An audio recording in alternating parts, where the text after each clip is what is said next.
Пользуетесь ли вы Инстаграмом? Ведете ли там переписки с друзьями или родственниками? А электронные письма в Gmail отправляете?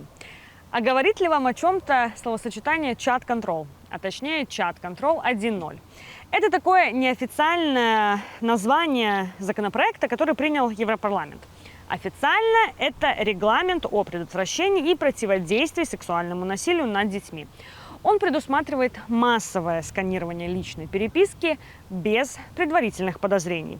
То есть дает право таким технологическим гигантам, как Meta, Microsoft или Google, сканировать личные сообщения пользователей.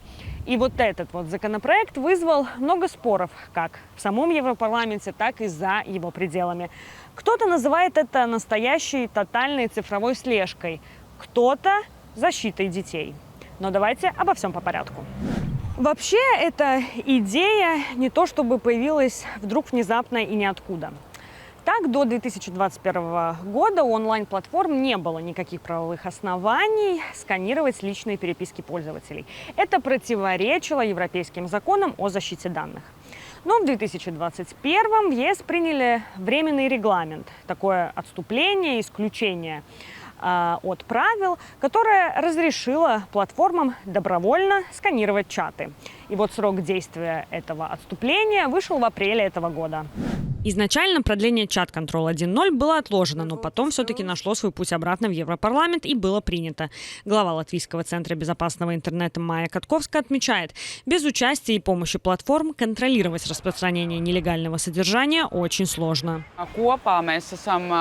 47 valstīs tāds tīkls, kur mēs apmaināmies ar šiem ziņojumiem un dalāmies. Un tas, ko mēs redzam, ka ja 2022.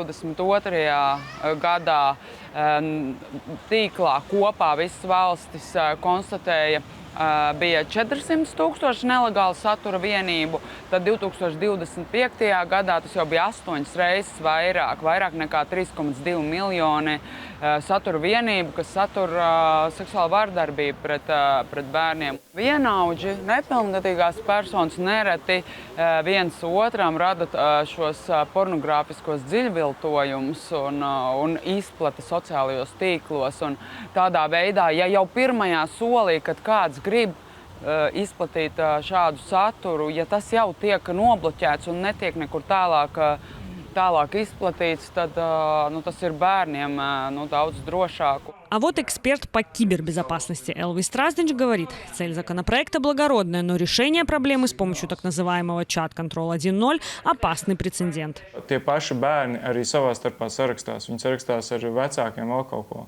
Un iejaukties viņu sarakstē ir arī viņu apdraudēšana, jo kāds no malas, protams, ka viņi apgalvo, ka varēs tikai konkrēti servisi iejaukties šajā sarunās. Mēs nevaram izslēgt varbūtību, ka šajās sarakstēs varēs iejaukties arī kāds nelabs cilvēks. Un tas jo īpaši apdraud mūs, jo mēs esam pierobežā.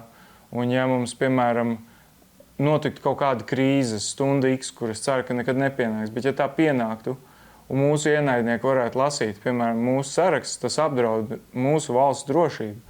Но если чат-контрол 1.0 временный и предусматривает добровольное сканирование незашифрованных сообщений, то уже обсуждается и, собственно говоря, в разработке находится чат-контрол 2.0. Это гораздо более жесткий регламент, уже постоянный, и если его примут, он обяжет все платформы сканировать абсолютно все переписки пользователей.